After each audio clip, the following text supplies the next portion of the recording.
The blind woman waiting alone on her birthday never expected a stranger's 5-year-old daughter to recognize her face. What the child couldn't know was that her innocent observation would expose the lies that built a billion-dollar empire on stolen dreams and broken promises. Before we continue, don't forget to subscribe to the channel, like the video, and comment where in the world you're watching from. Let's go. Sometimes the universe speaks in whispers so quiet you might miss them in the noise of your own life. For Margaret Chun, a woman who had learned to navigate the world through sound and touch and memory, those whispers were all she had left. For Alexander Hartwell, a man who had built an empire on vision and foresight, it would be his 5-year-old daughter's innocent observation that would shatter the carefully constructed walls around his heart. This isn't a story about coincidence. This is a story about how a child's simple words in an upscale restaurant would unravel a 20-year-old lie and force two strangers to confront the ghosts they thought they'd buried forever. The restaurant hummed with the particular energy of Saturday evening elegance. Margaret sat perfectly still at table 7, her hands resting on the white linen tablecloth, fingers spread just enough to feel the texture of the fabric beneath them. She had counted her steps from the entrance, 23 careful paces guided by the hostess's perfunctory arm, before being deposited in this chair like a piece of luggage. The sounds around her painted a picture more vivid than sight ever could. The soft clink of crystal glasses, the murmur of conversations that rose and fell like waves, the occasional burst of laughter that seemed to mock her solitude. She could smell garlic and butter,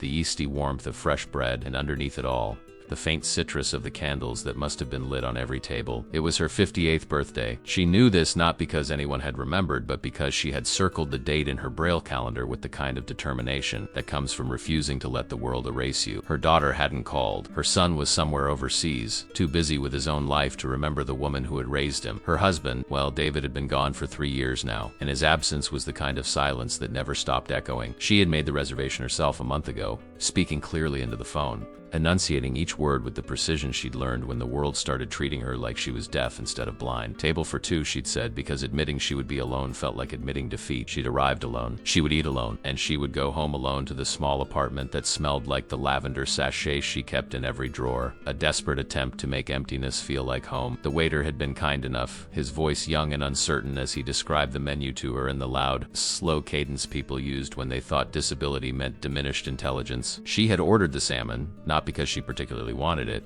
but because it was the first thing he mentioned and she didn't have the energy to navigate his discomfort. That had been 20 minutes ago. She could tell by the way the conversations around her had shifted, by the subtle change in the ambient noise that meant courses were being served at other tables. She sat and waited, her hands folded now, her expression carefully neutral behind the silk sleep mask she wore. It was easier than the alternative, easier than catching people's stares, their pity, their awkward glances away. The world had gone dark for Margaret Chun on a Tuesday morning in June, 15 years ago. She remembered the date with the kind of clarity reserved for life's crueler turning points. A stroke, sudden and merciless, had stolen her vision in a matter of hours. One moment she was reading the newspaper complaining about the mayor's latest policy, and the next she was drowning in a blackness so complete it felt like being buried alive. The doctors had used words like permanent and irreversible, their voices clinical and detached, as if they were discussing a broken appliance rather than the end of her world as she knew it. David had held her hand through those first terrible weeks, his palm warm and steady against hers, but even his touch couldn't stop the panic, the grief, the rage at a universe that had decided, without warning or reason, to take something so fundamental from her. She had learned, slowly and painfully, to rebuild her life in the dark. She learned Braille, her fingers stumbling over the raised dots like a child learning to read. She learned to cook by touch and smell and the memory of recipes she'd made 1,000 times before. She learned to walk with a cane, the tap-tap of it on pavement becoming the rhythm of her new existence. But what she never learned, what no amount of training or therapy could teach her, was how to stop feeling invisible. People looked past her now, through her, their voices changing when they addressed her, becoming louder, simpler, as if her blindness had somehow diminished her mind. She had become a ghost in her own life, a woman erased by the loss of sight. The front door of the restaurant opened with a soft chime, and Margaret's head turned instinctively toward the sound. A gust of cool evening air swept through the space, carrying with it the smell of car exhaust and the distant sweetness of someone's perfume. She heard the hostess's voice,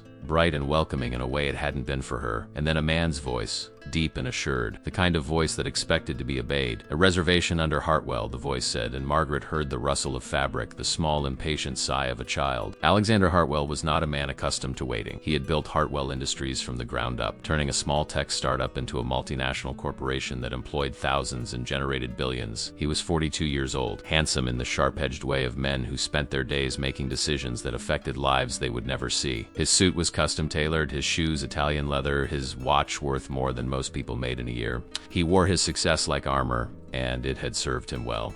But standing in the entrance of Billionaire, his daughter's small hand clasped in his, he felt the familiar weight of exhaustion that no amount of success could lift. Emma was 5 years old, a whirlwind of energy and curiosity contained barely in a yellow dress that she'd insisted on wearing despite his protests. Her blonde hair was pulled back in a ponytail that was already coming loose, and her blue eyes, so much like her mother's, darted around the restaurant with uncontained excitement. This was a rare evening, just the two of them, without nannies or assistants or the endless parade of people who managed his life. His wife, Victoria, was in Geneva for a conference, and for once, Alexander had carved out time from his relentless schedule. Really present. Emma had asked for a fancy dinner, the kind with candles and cloth napkins, and he had indulged her, making a reservation at the kind of restaurant he usually only visited for business dinners with clients he needed to impress. The hostess led them through the restaurant, past tables filled with couples leaning close in intimate conversation, past a group of businessmen laughing too loudly over their steaks, past a table where an elderly woman sat alone, perfectly still, wearing what looked like a sleep mask. Alexander barely glanced at her. His mind was already on the dozen emails waiting on his phone. The board meeting scheduled for Monday, the acquisition deal that was teetering on the edge of collapse. But Emma noticed. Emma always noticed the things he missed. She tugged on his hand as they passed table 17, her small fingers surprisingly strong. "Daddy," she whispered, but he was already moving forward, following the hostess to their table near the window. They were seated at table 23, a prime spot with a view of the city lights beginning to twinkle in the gathering dusk. The hostess handed them menus with a practiced smile and disappeared. Alexander opened his menu, scanning the options with the efficiency of a man who made decisions quickly and moved on. Emma, however, wasn't looking at her menu. She was twisted around in her chair, staring back across the restaurant. "Daddy," she said again, more insistent this time. Alexander looked up, following her gaze. "That lady," Emma continued, pointing with the kind of unself-conscious directness only children possess. "The one with the thing on her eyes. She looks sad. She's all alone." Alexander followed his daughter's pointing finger and saw the woman again. She was still sitting motionless, her hands now folded on the table, her posture perfect despite the obvious isolation. There was something dignified about her stillness, something that made him uncomfortable in a way he couldn't quite name. "She's fine, Emma," he said, his voice carrying the gentle but firm tone he used when trying to redirect his daughter's attention. "People eat alone sometime." But Emma wasn't satisfied. Her small face was scrunched up in that particular expression of determination that meant she wouldn't let this go. "But it's mean," she said, her voice rising slightly. "Why would someone leave her all alone? She looks like she's waiting for someone. Is she blind, Daddy?" The last question was asked with the innocent curiosity of a child who genuinely wanted to understand, not mock. Alexander felt a flush of embarrassment creep up his neck, aware that Emma's voice was carrying. "Yes," he said quietly. "I think she is. Now let's look at the menu and decide what you want to eat." But Emma was already sliding out of her chair. Before Alexander could stop her, she was walking across the restaurant, her yellow dress bright against the muted tones of the dining room. He stood quickly, his chair scraping against the floor, drawing glances from nearby tables. "Emma," he hissed, but she was already at table 17, standing directly in front of the blind woman. "Hi," Emma said, her voice clear and friendly. "I'm Emma. Are you waiting for someone?" Psst. Margaret heard the small voice before she felt the presence. A child, young, maybe 5 or 6 based on the pitch and cadence. She turned her head toward the sound, her expression softening behind the silk mask. "Hello, Emma," she said, her voice warm despite the ache in her chest. "I'm Margaret, and no, sweetheart, I'm not waiting for anyone. I'm just having dinner by myself." "That's sad," Emma pronounced with the blunt honesty of childhood. "You should have someone with you. It's nicer with someone." Alexander reached his daughter just as those words left her mouth, his hand settling on her shoulder. "I'm so sorry," he said to the woman, his voice tight with embarrassment. "Emma, we don't interrupt people's dinners." But Margaret raised one hand, a small gesture that stopped his apology mid-sentence. "It's quite all right," she said, and there was something in her voice, a gentleness that made Alexander pause. She turned her face toward him, and even though she couldn't see him, he felt suddenly exposed under her attention. Emma was just being kind. Kindness is never an interruption. Emma beamed at the vindication, and before Alexander could stop her again, she climbed up onto the empty chair across from Margaret. "Then I'll have dinner with you," she announced. "So you're not alone. My daddy and I can move our table. Right, Daddy?" Alexander opened his mouth to refuse, to gently but firmly extract his daughter and return to their own table, but something stopped him. It was the way the woman's hands had moved to her lap, clasped tightly together, as if holding on to something fragile. It was the slight tremor in her breath that suggested she was fighting tears. It was the realization that his daughter, in her innocent wisdom, had seen something he had trained himself to overlook, a human being in pain. He looked at the empty chair across from Margaret, at the single place setting, and he understood. She had made a reservation for 2. She had come here hoping, perhaps, that the universe would be kind, and instead, she had been left alone with her grief. Before he could second-guess himself, he spoke. "Emma's right," he said, surprising himself with the words. "You shouldn't eat alone. Not tonight. Would you mind if we joined you?" Margaret's breath caught. She hadn't expected this, hadn't expected anyone to see her, much less choose to sit with her. Her first instinct was to refuse, to protect herself from the pity she heard so often. But there was something different in this man's voice, something genuine beneath the polish. And the child, Emma, she was still there, her presence warm and insistent. She could feel the little girl's energy, bright and uncomplicated. Margaret started, then stopped. She felt the familiar sting of tears behind the silk mask. That would be lovely, she said quietly. Thank you. Alexander signaled to the hostess, who appeared with the practiced efficiency of someone accustomed to accommodating the whims of wealthy patrons. Within minutes, their table settings had been transferred to table 17, and Alexander found himself sitting across from a woman he'd nearly walked past without a second thought. Emma had claimed the seat directly beside Margaret, her small body practically vibrating with excitement at this unexpected turn of events. The waiter appeared, looking slightly confused by the rearrangement, but too professional to comment. He launched into the specials with renewed enthusiasm, but Alexander interrupted him. The lady ordered first, he said, gesturing to Margaret. Whatever she's been waiting for, bring it now, and we'll have the same. Margaret felt something shift in her chest. It was such a small thing, this acknowledgement that she had been waiting, that her time mattered. Most people, she'd learned, treated her like part of the furniture, speaking over her, around her, but rarely to her. But this man, whoever he was, had done something different. He'd seen her waiting and decided it was unacceptable. Order the salmon, she said softly. It's one of my favorites here. Then salmon it is, Alexander confirmed. The waiter nodded and disappeared, leaving them in a bubble of awkward silence. Alexander wasn't a man comfortable with silence, especially not the kind laden with unspoken questions and the weight of a stranger's pain. He was about to launch into the kind of polite small talk he used at business dinners,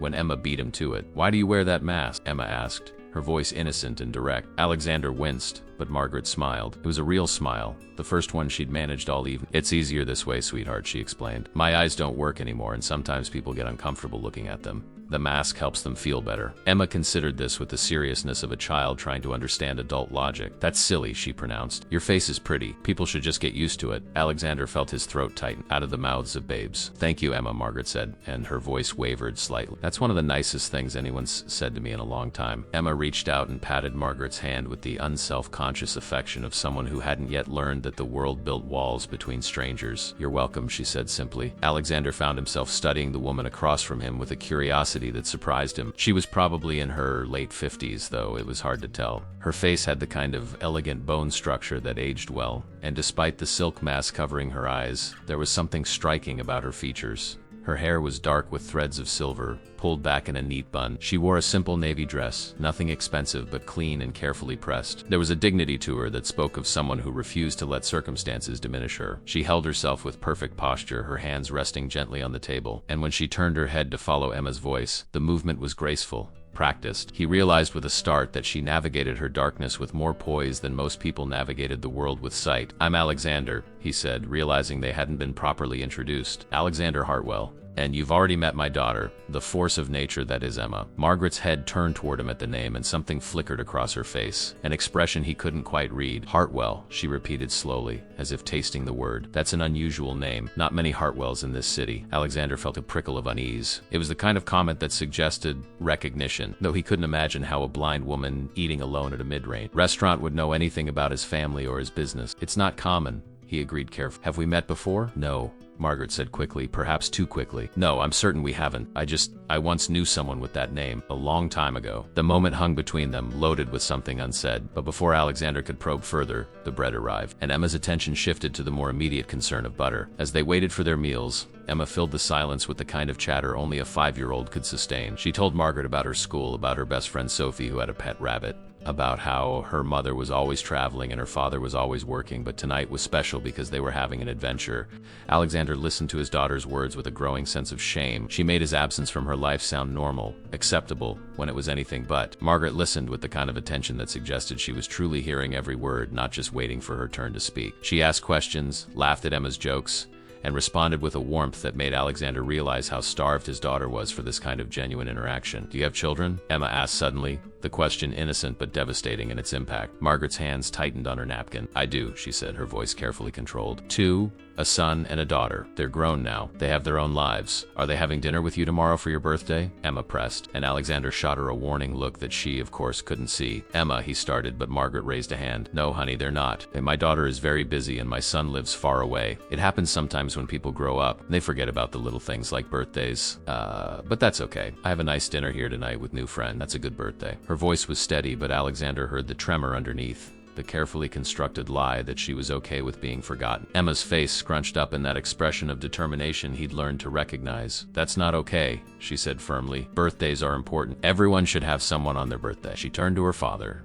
"Daddy, we should make sure Margaret has the best birthday ever, right?" Alexander felt trapped between his natural instinct to maintain boundaries and his daughter's unwavering sense of justice. But looking at Margaret, at the way her chin trembled slightly despite her composed exterior, he found himself nodding. "Right," he agreed. "Everyone deserves a good birthday." The food arrived then, perfectly timed to break the emotional tension. The waiter set down 3 plates of salmon with asparagus and roasted potatoes, the presentation elegant and the aroma mouth-watering. But as Margaret reached for her fork, Alexander noticed her hesitation. She knew where the plate was, her spatial awareness clearly well-developed, but navigating a formal place setting without sight was its own challenge. Before he could offer help, Emma had scooted her chair closer to Margaret. "Your fork is on the left," she said in a matter-of-fact voice, "and your knife is on the right. The salmon is in the middle of the plate, and the green beans are on the left side, and the potatoes are on the right. Is that helpful?" Margaret's face transformed. The careful mask of dignity cracked, and what shone through was raw gratitude. "That's very helpful, Emma," she said, her voice thick. "Thank you. You're a very smart and kind young lady." Emma beamed with pride and turned back to her own plate, and Alexander felt something shift in his chest. His daughter had just demonstrated more compassion and practical thinking in 30 seconds than he'd managed in the last year. He watched as Margaret carefully cut her salmon, her movements deliberate but efficient. She'd clearly adapted to eating without sight, but having Emma's simple narration had given her confidence, had acknowledged her dignity rather than treating her disability as something to politely ignore. They ate in companionable silence for a few minutes, broken only by Emma's occasional observations about how good everything tasted. Alexander found himself relaxing in a way he rarely did outside his own home. There was something about Margaret's presence, about the lack of expectation or judgment, that made the usual pressure he carried feel lighter. She wasn't trying to impress him, wasn't angling for anything. She was simply there, grateful for the company, and it was refreshingly uncomplicated. "So what do you do, Alexander?" Margaret asked, breaking the silence. "When you're not rescuing lonely women from sad birthday dinners." He smiled despite himself. "I run a company," he said, deliberately vague. "Technology sector, boring stuff really. Lots of meetings and spreadsheets. And you? What did you do before?" "Before," Margaret repeated, and the word hung heavy. "Before her world went dark, before everything changed. I was a teacher," she said. "High school English. I taught for 30 years. Shakespeare, Dickens, the Brontes. I loved it. Loved watching kids discover that words had power, that stories could change the way they saw the world." "Why did you stop?" Emma asked. "Did you retire?" "Not exactly," Margaret said carefully. "I had a health problem, a stroke. It took my sight, and when you can't see, it's hard to teach. At least that's what the school board decided. They were very kind, very apologetic, but the message was clear. I was no longer useful." The bitterness in those last words was palpable. Alexander felt anger stir in his gut. He'd seen it before. The way society discarded people the moment they became inconvenient, the moment they required accommodation rather than blind productivity. It was the same callous efficiency he'd seen in boardrooms, the same cold calculation that treated humans as resources to be optimized or eliminated. "That's wrong," he said, and he meant it. "You could still teach. There are ways. Audiobooks, screen readers, assistants. If they'd wanted to keep you, they would have found a way." Margaret turned her face toward him, and even though she couldn't see him, he felt the weight of her gaze. "You're right," she said softly. "They could have, but it was easier to let me go, to package it as early retirement with a modest pension and a plaque thanking me for my service. And I let them because I was so tired of fighting, tired of proving I was still whole when I felt so broken." The confession hung in the air between them. Alexander understood that kind of exhaustion, though his came from a different source. He was tired of being invincible, of being the man with all the answers, of carrying the weight of thousands of employees' livelihoods on his shoulders. He was tired of the performance of success. They were saved from the heavy moment by Emma, who had finished her salmon and was now eyeing Margaret's plate with interest. "Are you going to eat your potatoes?" she asked with the directness of a child who saw no reason to dance around desires. "Emma,"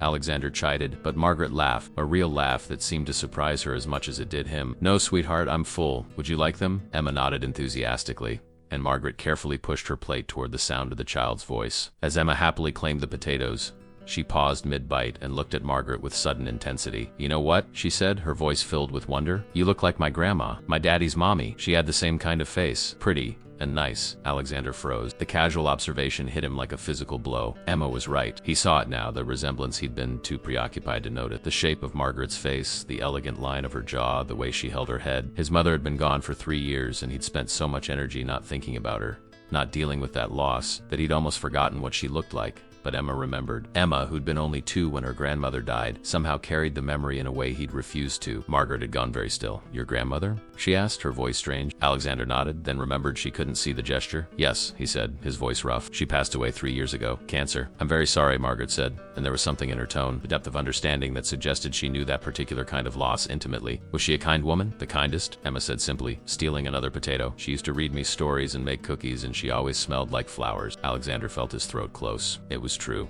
All of it. His mother had been the steady, gentle center of his chaotic childhood, the one person who'd believed in him, even when he'd failed, even when he'd made mistakes that cost them dearly. She'd sacrificed so much to give him opportunity, working 2 jobs, going without, all so he could have the education and chances she'd never had. And he'd spent the last 3 years trying not to think about her because the grief was too big, too overwhelming, too likely to crack the armor he'd built around himself. Margaret reached across the table, her hand searching the space between them. Alexander instinctively reached out, and her fingers found his, gripping them with surprising strength. "I'm sure she was very proud of you," Margaret said quietly, "and I'm sure she'd be happy to know you're raising such a wonderful daughter." The words shouldn't have meant anything. This woman was a stranger. She knew nothing about his mother, nothing about their relationship. But somehow, hearing them from her, feeling the warmth of her hand in his, it broke something open inside him. "Thank you," he managed, his voice barely above a whisper. They sat like that for a moment, 2 people connected by grief and a child's innocent observation, while around them the restaurant continued its Saturday evening rhythm, unaware that at table 17, something profound and fragile was beginning to take shape. The waiter returned with dessert menus, but Emma had a different idea. "It's Margaret's birthday," she announced to the waiter with the authority of someone who expected to be taken seriously. "She needs a birthday cake, with candles." The waiter looked to Alexander for confirmation, and Alexander found himself nodding. "Yes," he said, "whatever you have, make it special." The waiter disappeared, and Margaret shook her head, a small smile playing at her lips. "You don't have to do this," she said. "You've already done more than enough. Just sitting with me, treating me like a person instead of an inconvenience. That's more than I expected from tonight." "Nonsense," Alexander said, surprised by the firmness in his own voice. "Everyone deserves a proper birthday celebration. And besides, Emma would never forgive me if we didn't do this right." Emma had returned to her seat, but she was still watching Margaret with that intense focus children have when they're working through a puzzle. "Margaret," she said slowly, "did you know my grandma? Like, did you meet her before?" Alexander felt his stomach drop. It was an innocent question, the kind of connection a child's mind would make after noting a resemblance. But Margaret's reaction was anything but casual. Her face went pale, and her hands, which had been resting calmly on the table, suddenly clenched into fists. "I don't think so, sweetheart," she said, but her voice had changed to become tight and careful. "Why do you ask?" "Because you look like her," Emma insisted. "And you sound like her too, kind of like when she used to read me stories." And she paused, tilting her head. "My daddy's name is Hartwell." "Like your friend, maybe you knew her?" Margaret's breath came faster now, and Alexander watched as she struggled to maintain her composure. He leaned forward, his instincts as a businessman kicking in, the instincts that told him when someone was hiding something, when there was more to the story than what was being presented. "Margaret," he said quietly, his voice gentle but probing, "Emma might be onto something. My mother's name was Catherine Hartwell. Did you know her?" The silence that followed was deafening. Around them, the restaurant continued its Saturday evening rhythm, but at table 17, time seemed to have stopped. Margaret's lips parted, closed, parted again. She seemed to be fighting some internal battle, weighing what to say, how much to reveal. When she finally spoke, her voice was barely audible. "Catherine Hartwell," she repeated, and the name sounded like a prayer, like a wound.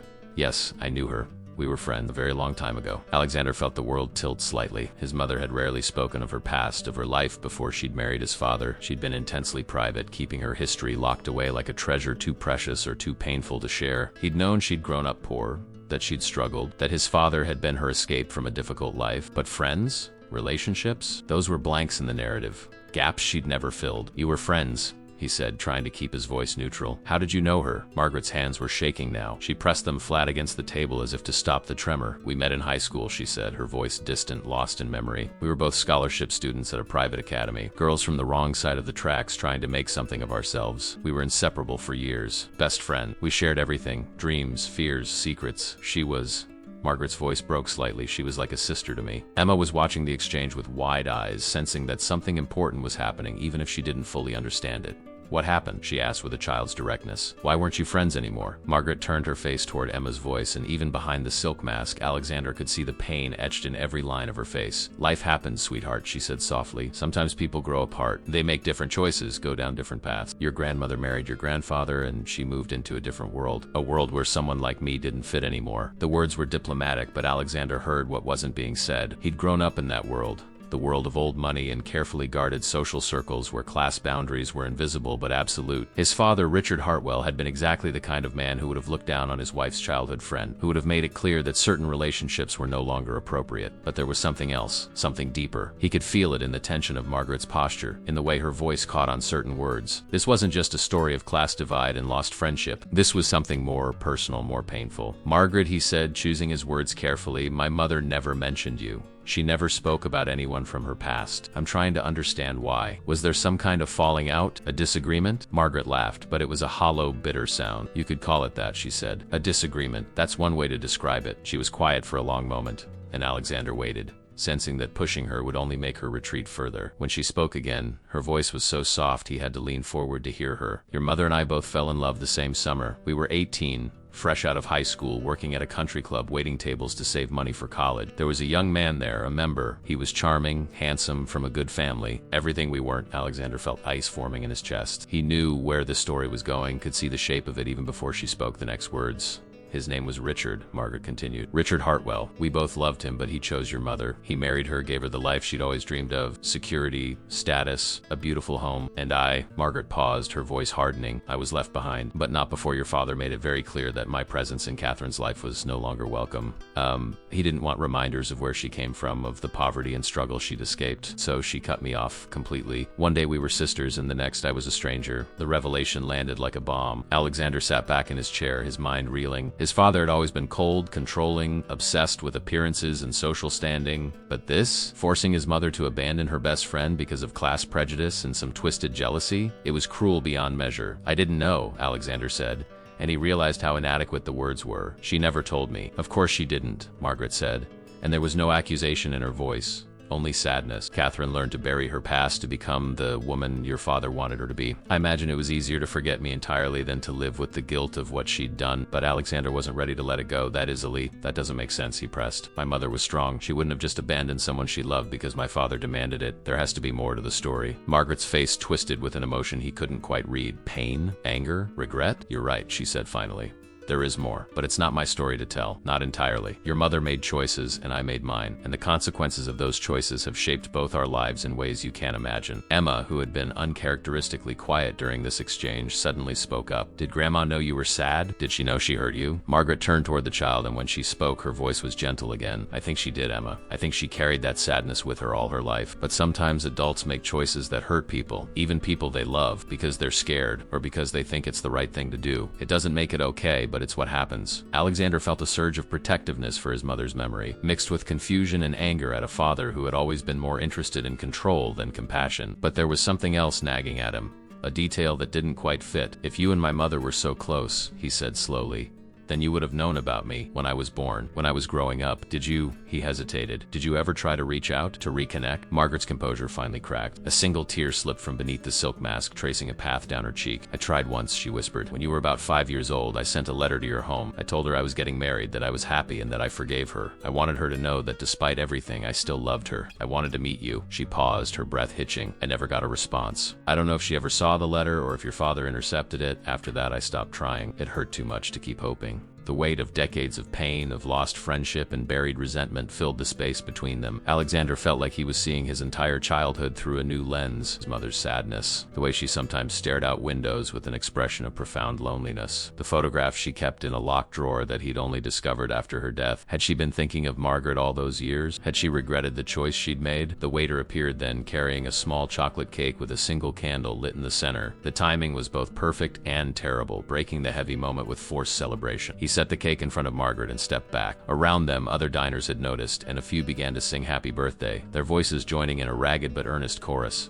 Emma jumped up and down with excitement, clapping her hands and singing louder than anyone. Alexander watched Margaret's face as the song washed over her. She was crying openly now, tears streaming from beneath the mask, but she was also smiling. A real smile, wide and genuine and full of an emotion so complex it defied easy categorization. It was joy and grief tangled together. the sweetness of unexpected kindness mixing with the bitterness of all she'd lost. When the song ended, Emma took Margaret's hand and guided it to the cake. "Make a wish," she whispered. "A really good one." Margaret's fingers found the candle, felt its warmth. She was silent for a long moment, and Alexander wondered what a woman who had lost so much could possibly wish for. What words could capture the yearning for a second chance, for healing, for the restoration of something broken beyond repair? Finally, Margaret leaned forward and blew out the candle. The small flame disappeared, leaving only a whisper of smoke curling upward. "What did you wish for?" Emma asked immediately, then clapped her hand over her mouth. "Oops. You're not supposed to tell or it won't come true." "It's all right," Margaret said, her voice steady again. "I'll tell you. I wished that the people we love could know, even after they're gone, that we forgive them, and that they forgive us." It was a wish so simple and so profound that Alexander felt tears prick his own eyes. He thought of his mother, of all the conversations they'd never had,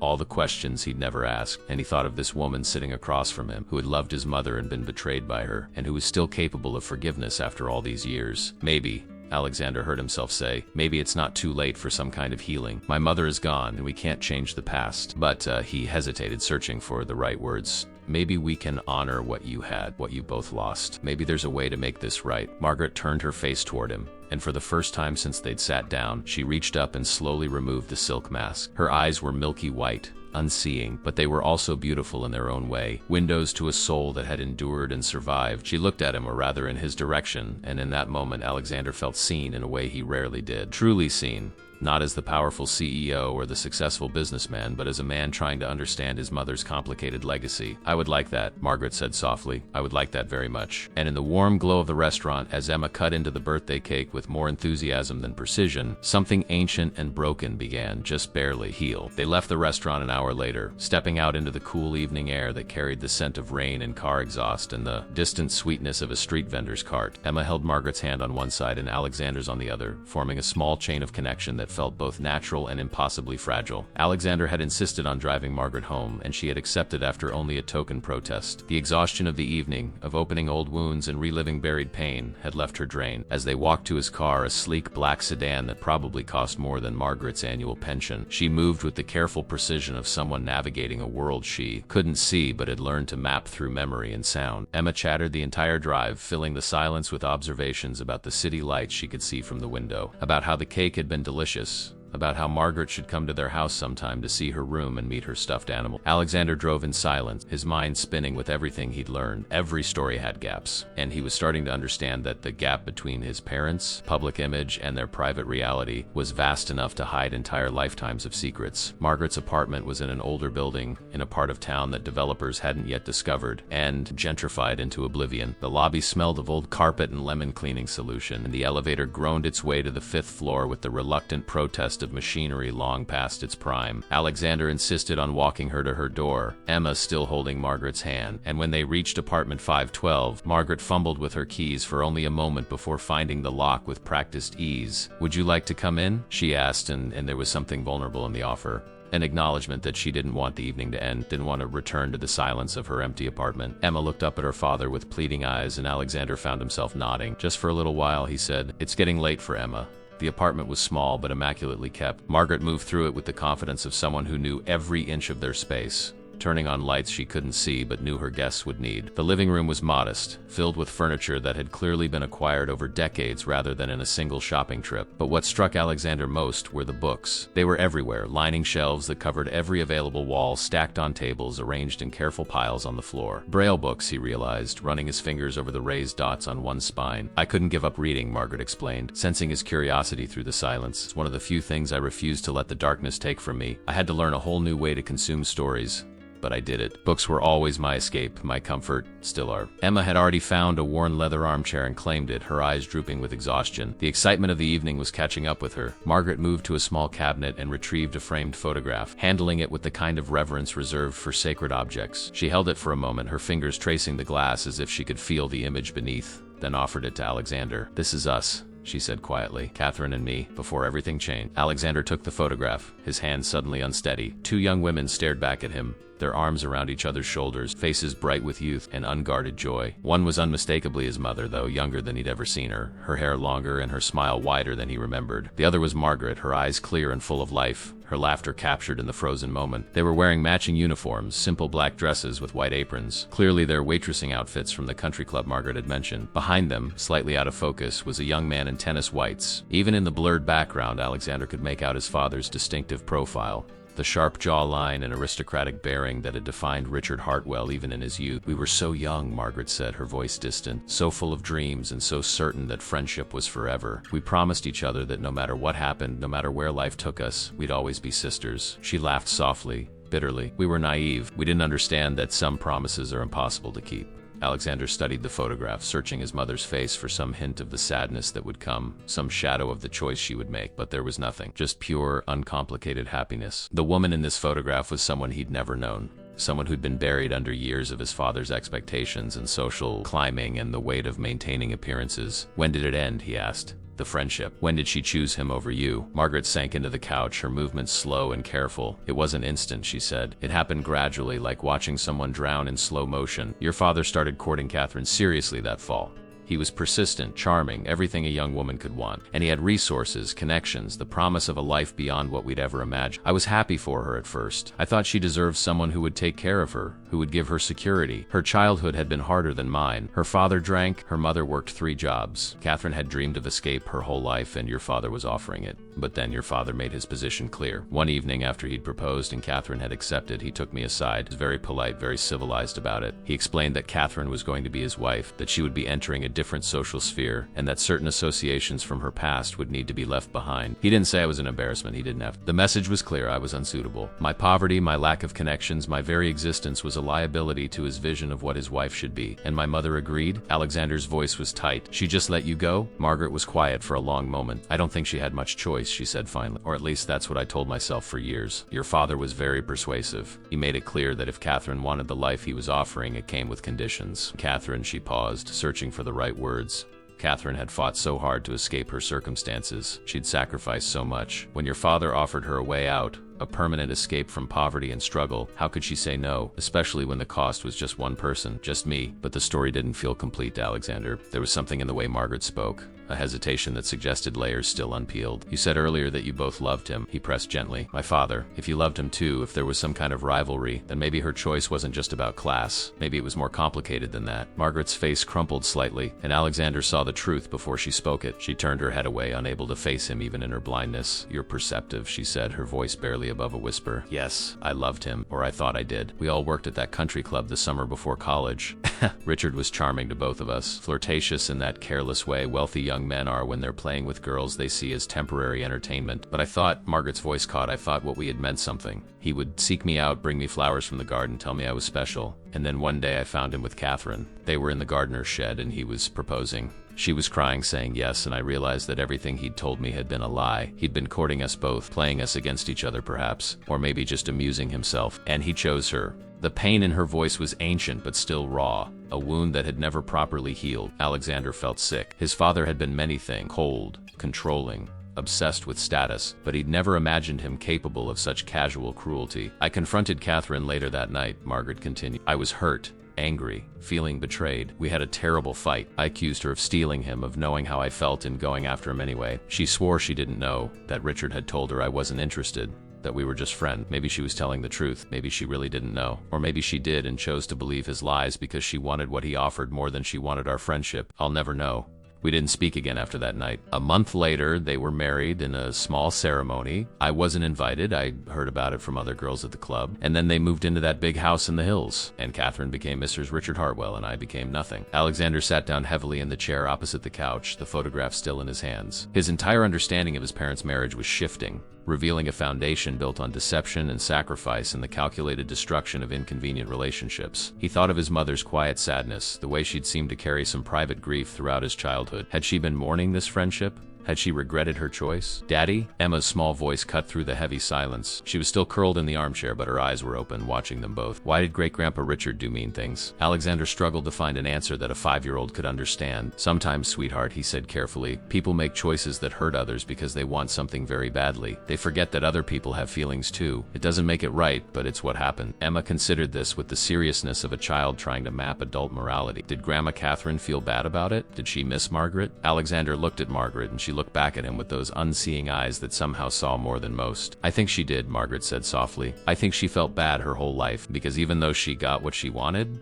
the security and the beautiful house and the respectable life, she also lost something precious. She lost a friend who would have loved her no matter what. She lost the person who knew her before she became Mrs. Hartwell, who remembered where she came from and who she really was. The words hung in the air like a benediction and an accusation all at once. Alexander thought of the locked drawer in his mother's bedroom, the one he'd found after her death, filled with old photographs and letters she'd apparently never sent. He'd glanced through them briefly, uncomfortable with invading her privacy even in death, but now he wondered what secrets those papers held, whether Margaret's name appeared in those unsent confessions. I need to show you something, he said suddenly. After my mother died, I found some of her personal things. Letters, photographs, things she'd kept hidden. I never really looked through them properly. It felt wrong, invasive. But maybe, he paused, maybe there are answers there. Things she wanted to say but couldn't. Would you, he hesitated, would you want to see them? To have me read them to you? Margaret's breath caught. The idea of hearing Catherine's private thoughts, of finally understanding what her friend had felt all those years, was almost too much to bear. But she nodded slowly. Yes, she whispered. Yes. I think I need to hear them, even if they break my heart all over again. I need to know the truth. Alexander drove home through the quiet city streets with Emma asleep in the back seat, her head lolling against the car window, exhausted from the emotional evening. His mind was racing, replaying every word Margaret had spoken. Every detail of the photograph, every revelation about his parents' marriage that had shattered his understanding of who they'd been. He'd spent his entire life believing in a narrative that now revealed itself as carefully constructed fiction. His father, the successful businessman and pillar of society, had been manipulative and cruel. His mother, whom he'd idealized as gentle and kind, had made a choice that destroyed her best friend. And he, Alexander, had been raised in a house built on that foundation of betrayal, never knowing the cost of his privilege. The Hartwell estate sat on 5 acres of meticulously landscaped ground, a monument to old money and older pretension. The house itself was a Georgian revival monstrosity that his father had been absurdly proud of. All white columns and symmetrical windows that screamed wealth without warmth. Alexander had inherited it along with everything else when his father died 7 years ago, and he'd kept it more out of inertia than affection. Victoria loved it, loved hosting charity events in the grand ballroom and garden parties on the south lawn. It was the perfect backdrop for the life she'd married into. But Alexander had always felt like a guest in his own home, walking through rooms that echoed with his father's disapproval and his mother's quiet resignation. He carried Emma inside and up to her bedroom, tucking her into bed without waking her. She looked so small and peaceful, her blonde hair spread across the pillow, one hand curled under her cheek. She had her mother's features but her grandmother's heart, that capacity for seeing people truly, for cutting through artifice to the human beneath. Alexander kissed her forehead and left her sleeping, then made his way to the east wing where his mother's rooms had been. He hadn't been in here since the funeral, hadn't been able to face the task of sorting through her belongings, of dismantling the carefully preserved space that still smelled faintly of her perfume. The room was exactly as she'd left it, the bed made with military precision, the curtains drawn, the air stale and heavy with absence. He went to the antique secretary desk that sat by the window and pulled open the locked drawer. The key was in his pocket, had been there for 3 years, a small weight he carried without understanding why. Inside the drawer was a leather-bound box, old and worn, with tarnished brass hinges. Alexander lifted it out and carried it to the sitting area, settling into his mother's favorite chair. His hands trembled slightly as he opened the lid. The box was filled with papers, yellowed with age,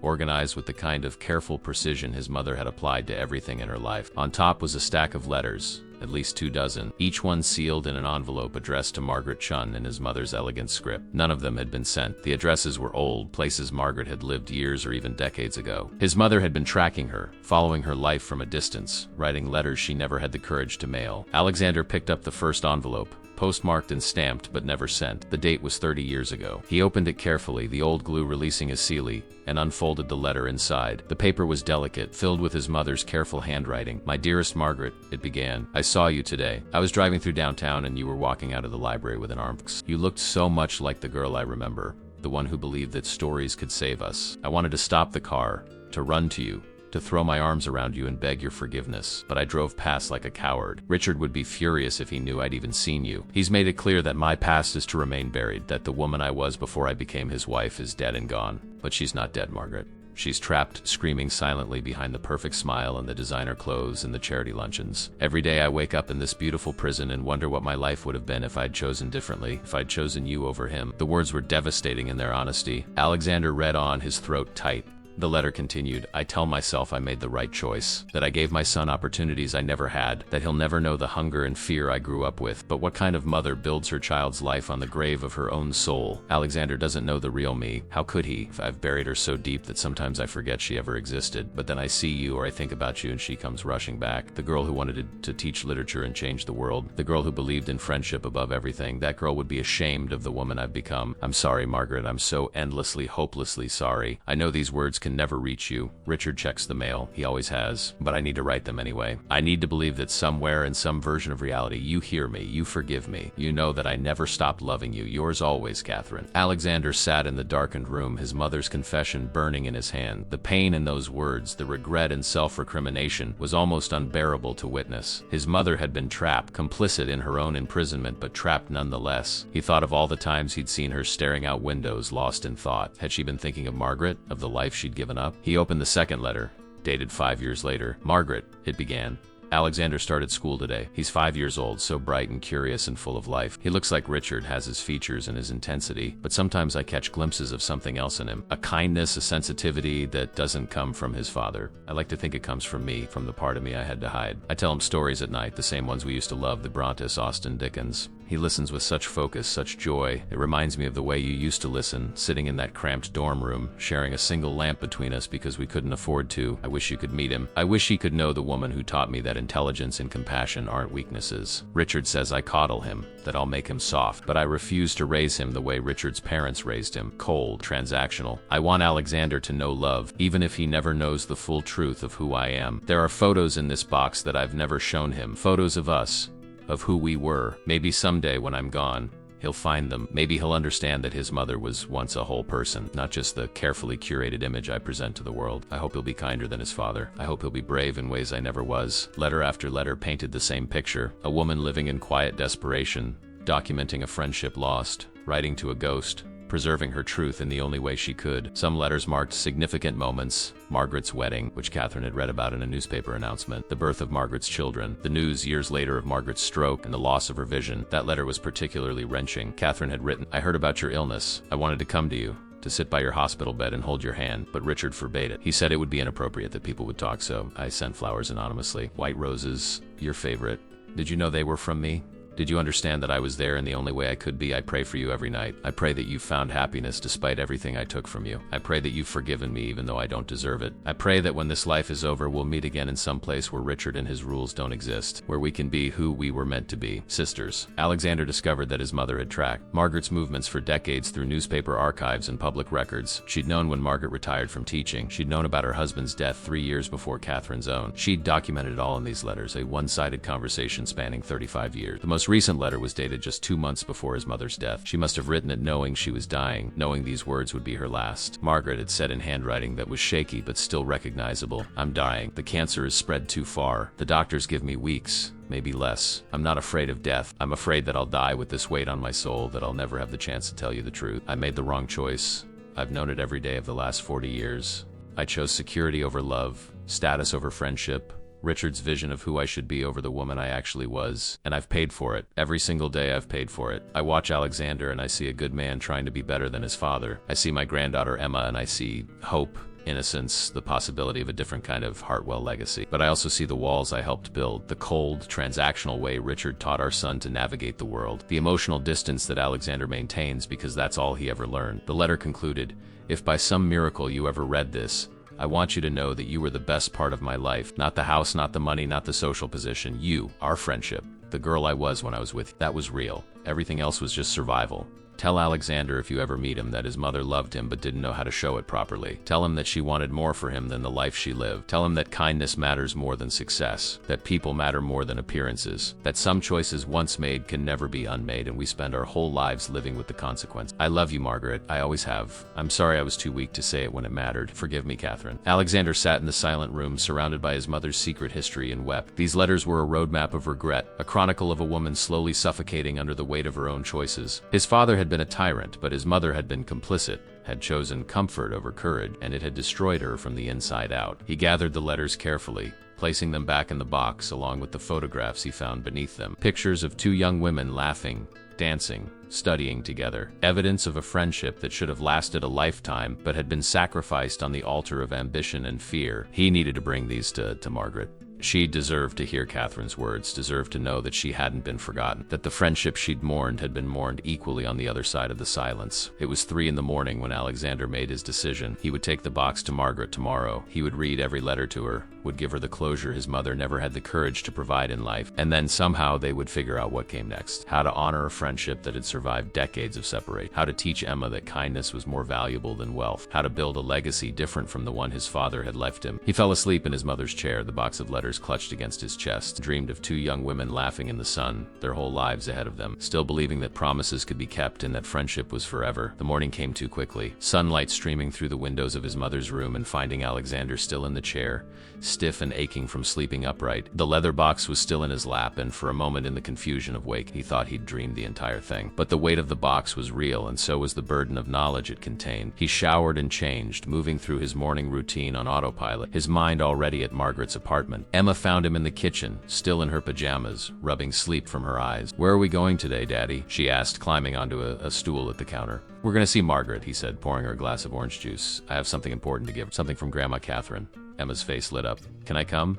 I want to see Margaret again. She's nice." "Of course you can come," Alexander said, and he realized that Emma's presence would be essential. She was the bridge between past and present, the innocent catalyst who had set all of this in motion. Without her observation, without her insistence on kindness, he would have walked past Margaret without a second glance, and his mother's letters would have remained forever unread, gathering dust in a locked drawer. They arrived at Margaret's apartment late morning, the leather box tucked under Alexander's arm. He'd called ahead, his voice uncertain as he explained that he'd found his mother's letters and asked if he could read them to her. Margaret's silence on the other end of the line had stretched so long he'd thought the connection had dropped. Then, in a voice barely above a whisper, she'd said yes. Yes, she needed to hear them. Yes, she was ready, even if it broke her heart. Now standing outside her door with Emma bouncing excitedly beside him, Alexander felt the weight of what he was about to do. These letters would reopen wounds that had barely scarred over. They would force Margaret to confront the friend who'd betrayed her, and the reality that Catherine had suffered for that betrayal every day of her life. It was an act of cruelty disguised as kindness, and yet he knew it was necessary. The truth, no matter how painful, was better than the fiction they'd both been living. Margaret opened the door before he could knock, as if she'd been standing there waiting. She dressed carefully for the occasion in a simple gray dress, her hair pulled back, and she'd left off the silk mask. Her milky white eyes seemed to look through him as she stepped aside to let them enter. Emma immediately hugged Margaret's waist, and the older woman's hand came down to rest on the child's head with a tenderness that made Alexander's chest ache. "Come in," Margaret said quietly. "I've made tea." The apartment felt different in the daylight, less like a refuge and more like a museum of a life lived in careful isolation. The books still lined the walls, but Alexander noticed other details now. Photographs in frames positioned where sighted visitors could see them, even though Margaret herself couldn't. A collection of tactile art on one wall, sculptures and weavings that could be appreciated through touch. Everything in its precise place. A life organized by necessity and discipline. They settled in the living room, Emma on the floor with a coloring book Margaret had somehow procured, while Alexander and Margaret took seats facing each other, the leather box on the coffee table between them like an unexploded bomb. "How many are there?" Margaret asked, her hands folded tightly in her lap. Alexander opened the box and counted quickly. 37 letters, he said, spanning 35 years. The last one written 2 months before she died.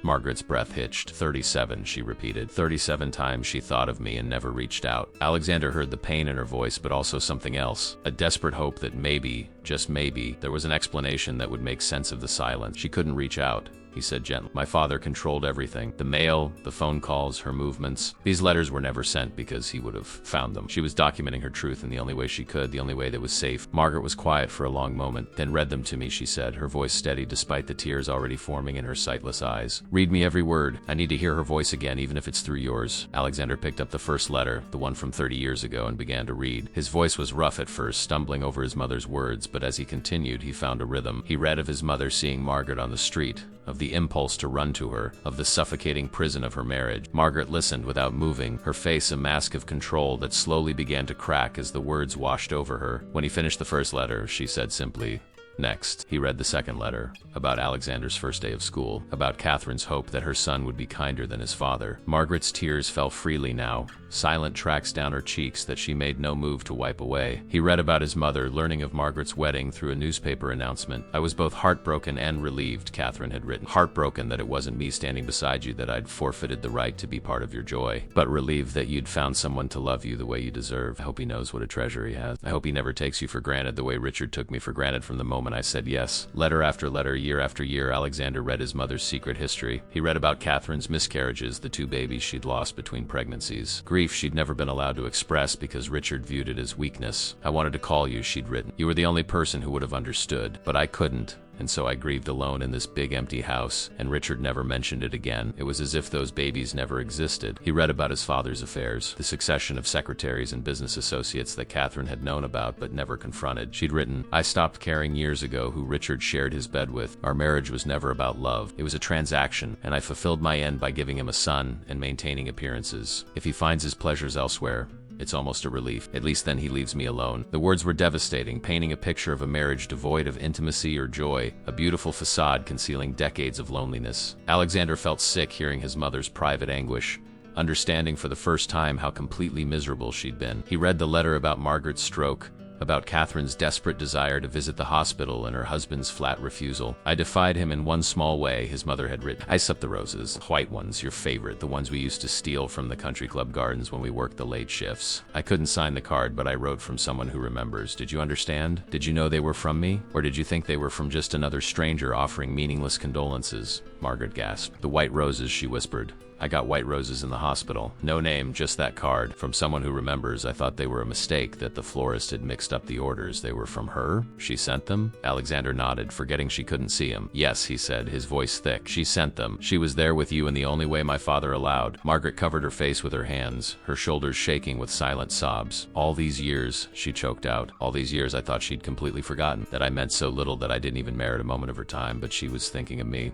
She was sending me flowers in secret. The small gesture, the anonymous act of love, seemed to break something open in Margaret that decades of anger and hurt had held closed. Emma looked up from her coloring book, alarmed by Margaret's crying. Is she okay, Daddy? She asked quietly. Alexander wanted to say yes, wanted to reassure his daughter, but Margaret spoke first. I'm okay, sweetheart, she said, her voice watery but genuine. Sometimes people cry when they're happy and sad at the same time. I'm crying because I'm learning that someone I loved very much never stopped loving me, even when I thought she did. Emma seemed satisfied with this explanation and returned to her coloring, the sound of crayons on paper a gentle counterpoint to the heavy emotion in the room. Alexander continued reading. He read about his own wedding to Victoria, about his mother's reservations that she'd never voiced. She'd written, Alexander is marrying a woman who loves the Hartwell name more than she loves him. I see it in her eyes, the calculating way she looks at our house, our connections, the doors we can open for her. She's making the same choice I made, choosing security over authenticity, and I can't warn him because I have no moral authority. How can I tell him not to make my mistake when he's the product of that mistake, when everything he has comes from the choice I made? The observation stung because Alexander recognized its truth. Victoria had been attracted to his success, his status, the power that came with the Hartwell name. Their marriage was polite and functional, but it lacked the depth and intimacy he'd always craved. They were partners in maintaining an image, not in building a life. He'd never articulated this to anyone, had barely admitted it to himself, but his mother had seen it clearly and mourned it silently. He read about Emma's birth, about Catherine's joy in having a granddaughter. This child is my second chance, she'd written. I can give her what I couldn't give Alexander. I can teach her that kindness matters more than appearances, that people matter more than positions. I can tell her the stories you and I love, and through them I can keep a piece of you alive. She'll never know your name, but she'll know your values. That's my gift to you, Margaret. Your legacy, living on through my granddaughter. Margaret was weeping openly now, and Alexander found his own vision blurring with tears. He picked up the final letter, the one written in his mother's shaky hand 2 months before her death. Are you ready? He asked gently. Margaret nodded, unable to speak. He read the last letter, his mother's final confession and plea for forgiveness. When he reached the end, when he read the words, I love you, Margaret, I always have. I'm sorry, I was too weak to say it when it mattered. Forgive me. The silence in the room was absolute. Even Emma had stopped coloring, sensing that something profound had occurred. Margaret sat perfectly still, her hands gripping the arms of the chair, her face turned toward the window where sunlight streamed through, illuminating the tears on her cheeks. When she finally spoke, her voice was barely audible. I forgive her, she said. I forgave her years ago, I just didn't know it. I thought my anger was still fresh, but reading these letters, hearing her pain, I realized that anger burned out a long time ago. What's left is just love. Love for the girl she was. Love for the friend I lost. love for the woman who suffered and couldn't escape. She turned her face toward Alexander. Tell me, was she happy at the end? Did she have any peace? Alexander thought of his mother's last weeks, of the morphine-induced haze and the moments of clarity between. In those clear moments, what had she said? What had she tried to communicate that he'd been too grief-stricken to hear? She talked about teaching, he said slowly, remembering. In those last days, she kept talking about a girl named Margaret who understood books better than anyone. She'd quote poetry and then say, "Margaret always loved this one." I thought she was confused, mixing up names, but she wasn't confused at all. She was thinking of you. She was, at the very end, allowing herself to remember. They sat in the aftermath of revelation, the empty box between them, the letters scattered across the coffee table like fallen leaves. Margaret's face was wet with tears, but there was something different in her expression now, a lightness as if decades of weight had been lifted from her shoulders. Alexander felt it too, a sense of completion, of a circle finally closing. His mother's words had traveled across death itself to reach the friend she'd betrayed, and in doing so, had granted both women a peace they'd been denied in life. Emma had abandoned her coloring book and climbed into Margaret's lap, her small arms wrapped around the older woman's neck. "You're not sad anymore, are you?" she asked with the directness of a child who read emotions better than adults read words. Margaret held her close, her hand stroking Emma's hair. "No, sweetheart," she said softly. "I'm not sad anymore. I'm grateful. Your grandmother gave me a gift today. She let me know that I mattered, that our friendship mattered. That's all I ever needed to hear." Alexander gathered the letters carefully, placing them back in the box. "These belong to you now," he said. "They were always meant for you." Margaret shook her head. "No," she said firmly. "They belong to Emma. When she's older, when she can understand them, these letters will teach her something important. They'll teach her that choices have consequences, that pride and fear can destroy the things we love most, and that it's never too late to speak the truth. Keep them safe for her, Alexander. Let them be her inheritance, not mine." The gesture was profound. Margaret was choosing to let go of her claim to Catherine's private pain, choosing instead to pass the lessons forward to the next generation. Alexander understood that this was Margaret's way of honoring the friendship, of ensuring that the sacrifice and suffering weren't wasted. If Emma learned from her grandmother's mistakes, then perhaps some redemption could be salvaged from the wreckage. "I'll keep them safe," he promised. "And when she's ready, I'll make sure she understands what they mean." They talked for hours after that, the conversation flowing more easily now that the worst of the pain had been lanced and drained. Margaret told stories of her life with Catherine before Richard, the adventures they'd had on their meager wages, the dreams they'd spun sitting on the fire escape of their shared boarding house. "We were going to travel the world together," she said with a wistful smile. "We had it all planned. After college, we'd save up enough money to go to Europe. Paris, London, Rome. We'd stay in cheap hostels and eat bread and cheese and visit every museum and library we could find. Catherine wanted to see the British Library, wanted to stand where the Brontë sisters had stood. I wanted to see the Louvre, wanted to understand what made art transcendent. We were going to be adventurers, scholars, women who defined themselves by their minds rather than their marriages." And then Richard happened, and all those plans evaporated like morning mist. Alexander listened, filling in the gaps of his mother's history with Margaret's memory. He learned that his mother had been fiercely intelligent, that she'd won scholarships based on merit alone, that teachers had urged her to pursue graduate studies in literature. He learned that she'd written poetry, terrible earnest verses about love and loss that she and Margaret had laughed over. He learned that she'd been funny, with a sharp wit that could reduce Margaret to helpless giggles, and that she'd been brave in small ways, standing up to bullies, defending students who couldn't defend themselves. The woman Margaret described bore little resemblance to the quiet, withdrawn woman Alexander had known as his mother. It was as if Catherine had been two entirely different people. The vibrant girl who'd existed before Richard and the shadow who'd existed after. The Catherine he'd known had been a ghost, haunting her own life, going through the motions of wife and mother while some essential part of her remained locked away and starving. "What was your life like?" Alexander asked. "After she married my father, did you find happiness?" Margaret considered the question carefully. "I found contentment," she said. "I married a good man, Thomas. He was a librarian, quiet and kind.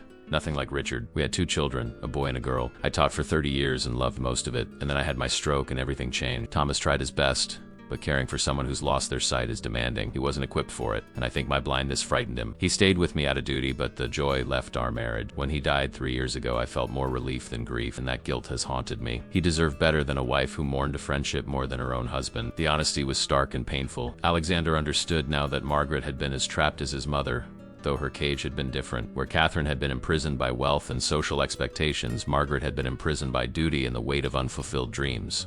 "And your children?" Alexander asked gently. "Emma mentioned you said they were busy." Margaret's face tightened, a flicker of pain crossing her features. "My daughter lives in California. She has 3 children and a demanding career. She calls on holidays and my birthday usually, though she forgot this year. My son is in Tokyo working for a tech company. Haven't seen him in 5 years. They're good people, but they have their own lives, and I think my blindness makes them uncomfortable. It's easier for them to keep their distance than to confront the reality of my disability, so I manage alone. I have a home care aide who comes twice a week, and I've learned to be self-sufficient." The loneliness in those words was crushing. 2 children, both alive and healthy. And yet Margaret spent her birthday alone in a restaurant, invisible to the world. Alexander felt a surge of anger at people he'd never met, at the casual cruelty of children who'd abandoned their mother to her darkness. But he also recognized the pattern. His mother had been lonely in her mansion, Margaret was lonely in her apartment, and he himself was lonely in his success. The Hartwell curse, it seemed, was isolation. That changes now, he said firmly. You're not alone anymore. Margaret turned her sightless eyes toward him, surprised. Alexander, you don't have to do this. You've already given me more than I could have hoped for. The letters, the closure, it's enough. It's not enough, Alexander insisted. My mother couldn't be your friend because my father wouldn't allow it. But my father is dead and I'm not him. I'm choosing differently. Emma loves you, and He paused, searching for the right words. I need you in our lives. You knew my mother in a way I never could. You can tell Emma stories about her grandmother that I don't know. You can help me understand where I came from, who I was supposed to be before my father's expectations shaped me into something else. Margaret's lips trembled. You don't know what you're offering, she said. I'm not easy. I'm blind. I'm set in my ways. I require accommodations. People get tired of me very quickly. Then they're fools. Alexander, you're brilliant, you're kind, and you're exactly the kind of influence Emma needs in her life. Someone who values substance over style. Someone who understands that loss doesn't define you. Emma, who had been playing quietly on the floor again, looked up with sudden determination. Margaret should come live with us, she announced. Our house is really big, and she could have her own room, and I could read to her, and we could be a family. Alexander opened his mouth to explain that it wasn't that simple, that there were complications and logistics, and his wife Victoria would have opinions. But before he could speak, he saw Margaret's face. She looked stunned, hopeful, terrified all at once. It was the expression of someone who'd been offered something they'd stopped believing was possible. Emma, Alexander said carefully, that's a very kind thought, but Margaret has her own home here. We can visit often and she can visit us, but we can't just ask her to move. Why not? Emma countered with irrefutable 5-year-old logic. She's alone and we have room, and Grandma Catherine would want us to take care of her friend, right, Margaret? Margaret was crying again, but these were different tears. Not grief or pain, but overwhelming gratitude. Your grandmother would want exactly that, she said softly. But, sweetheart, these things are complicated. Adults have responsibilities and lives, and your mother, Victoria, might not understand. Victoria, the name hung in the air like a storm cloud. Alexander hadn't thought about his wife once during this entire extraordinary weekend. Hadn't called to check in or explain where he was. She'd been in Geneva for a conference, but she was due back this evening, and he had no idea how to explain any of this to her. How did you tell your wife that you'd befriended your mother's estranged best friend and were planning to incorporate her into their lives? Victoria valued order, control, carefully managed social connections that served a purpose. Margaret didn't fit into any category Victoria would understand or approve, but looking at his daughter's hopeful face and Margaret's trembling smile, Alexander made a decision, one that felt simultaneously terrifying and absolutely right. Let me worry about Victoria, he said. Emma's right. We have plenty of room, and my mother would absolutely want this. But Alexander, Margaret protested weakly, even as hope bloomed in her voice. Your wife doesn't know me. She'll think I'm an interloper, some charity case you're trying to rescue. She wouldn't be entirely wrong. I'm trying to rescue you, but not because I pity you, because you're family. You are my mother's sister in all the ways that matter, and that makes you my family too. Emma needs a grandmother figure, and I need someone who'll be honest with me, who knew Catherine before she became Mrs. Hartwell. Please, Margaret. At least consider it. Margaret sat very still, her hands clasped tightly in her lap, her face a battlefield of conflicting emotions. Alexander could see her fighting between self-protection and hope, between the safety of her controlled solitude and the risk of being hurt again. Finally she spoke, her voice barely above a whisper. I'll consider it, she said, but I need to meet your wife first. I need to know that this is something she can accept, that I won't be causing problems in your marriage. If Victoria agrees, if she truly understands what you're offering, then yes, I would like very much to be part of your family. Alexander felt relief wash over him, even as he recognized the challenge ahead. Victoria was going to be a problem, but he'd built an empire by solving impossible problems, and he'd figure this out too. For his mother, for Margaret, for Emma, and for himself, because somewhere in the last 48 hours, he'd started to understand that the life he'd been living, cold, transactional existence his father had modeled, wasn't the only option. There was another way, one built on connection and compassion and the radical idea that people mattered more than appearances. His mother had learned that truth too late, but he still had time. They all still had time. Victoria Hartwell arrived home at 7 that evening, her heels clicking sharply against the marble floor of the entrance hall, announcing her presence before she'd even spoken a word. Alexander heard her from the library where he'd been sitting with Emma, reading through one of his mother's old poetry books. He stood, his stomach tightening with the anticipation of conflict he'd been dreading all day. Victoria appeared in the doorway moments later, immaculate in a tailored navy suit, her blonde hair pulled back in a sleek chignon, her makeup perfect despite the long flight from Geneva. She looked like she'd stepped out of a boardroom and onto a magazine cover. Every inch the sophisticated wife of a successful CEO. Darling, she said, her tone pleasant but distant. I didn't expect you to still be up. The conference ran long and the flight was delayed. She bent to kiss his cheek. the gesture perfunctory, then noticed Emma curled up on the sofa. Shouldn't she be in bed? It's a school night. She's fine, Alexander said, more curtly than he'd intended. We need to talk, Victoria. There's something important I need to discuss with you. Victoria's perfectly shaped eyebrows rose slightly, the only indication of surprise in her composed features. This sounds serious, she said, crossing to the bar cart and pouring herself a glass of wine. Did something happen while I was away? Is it the company? A business problem? It's personal, Alexander said, and he saw Victoria's shoulders tense fractionally. Personal problems were messy, unpredictable, things that disrupted the carefully orchestrated life she'd constructed. Let me get Emma to bed first, he said, then we can talk properly. He carried Emma upstairs, her protests weak and sleepy, and tucked her in for the second night in a row. As he kissed her forehead, she whispered, "Don't let Mommy say no about Margaret. Margaret needs us." I won't, he promised, though he had no idea how he was going to keep that promise. When he returned to the library, Victoria was seated in his mother's favorite chair, the glass of wine in her hand, her expression expectant and slightly impatient. So she said, "What's this about?" Alexander sat down across from her, suddenly unsure how to begin. The entire story sounded absurd when he tried to organize it in his mind. He'd met a blind woman at a restaurant, discovered she'd been his mother's best friend, found decades of secret letters, and now wanted to invite her into their home. It was the kind of impulsive, emotional decision that Victoria would view as irrational at best, dangerous at worst. "Do you remember me mentioning that my mother had a difficult past?" he began. "That she came from poverty before she married my father?" Victoria nodded, her expression unchanged. "You've mentioned it in passing. It was very private about why." "Because there's a reason for that privacy," Alexander said. "My father forced her to cut ties with everyone from her past, including her best friend, a woman named Margaret Chun. This weekend, Emma and I met Margaret by chance. She was alone at a restaurant on her birthday, and Emma insisted we join her." The more Victoria heard, the more her expression shifted from polite interest to carefully controlled alarm. Alexander explained everything: the revelation of the friendship, the letters, the decades of silent suffering on both sides, and finally, his decision to invite Margaret into their lives. Victoria listened without interrupting, but her grip on the wine glass tightened with each revelation. When he finished, Victoria was silent for a long moment, her face unreadable. Then she set down her wine glass with deliberate precision and spoke, her voice calm but cold. "Let me make sure I understand," she said. "You want to bring a blind woman, a complete stranger, into our home, a woman who has some dubious connection to your mother from decades ago, and you made this decision without consulting me." "She's not a stranger," Alexander said, fighting to keep his voice level. "She was my mother's sister in every way that mattered. And yes, I should have called you, but everything happened so fast." Victoria stood, pacing to the window, her movements controlled but tense. "Alexander, I understand you're grieving your mother. I know her death was hard on you, but this is..." She paused, searching for the right word. "This is not rational. You don't know this woman. You have no way of verifying her story. For all you know, she's seen an opportunity and she's manipulating you. She could be after money, access to our home, our connections. Have you thought about that?" The accusation, delivered so calmly and rationally, made Alexander's blood boil. "That's not what this is," he said sharply. "I have the letters, Victoria. 37 letters in my mother's handwriting, documenting their friendship and her regret. This isn't a con.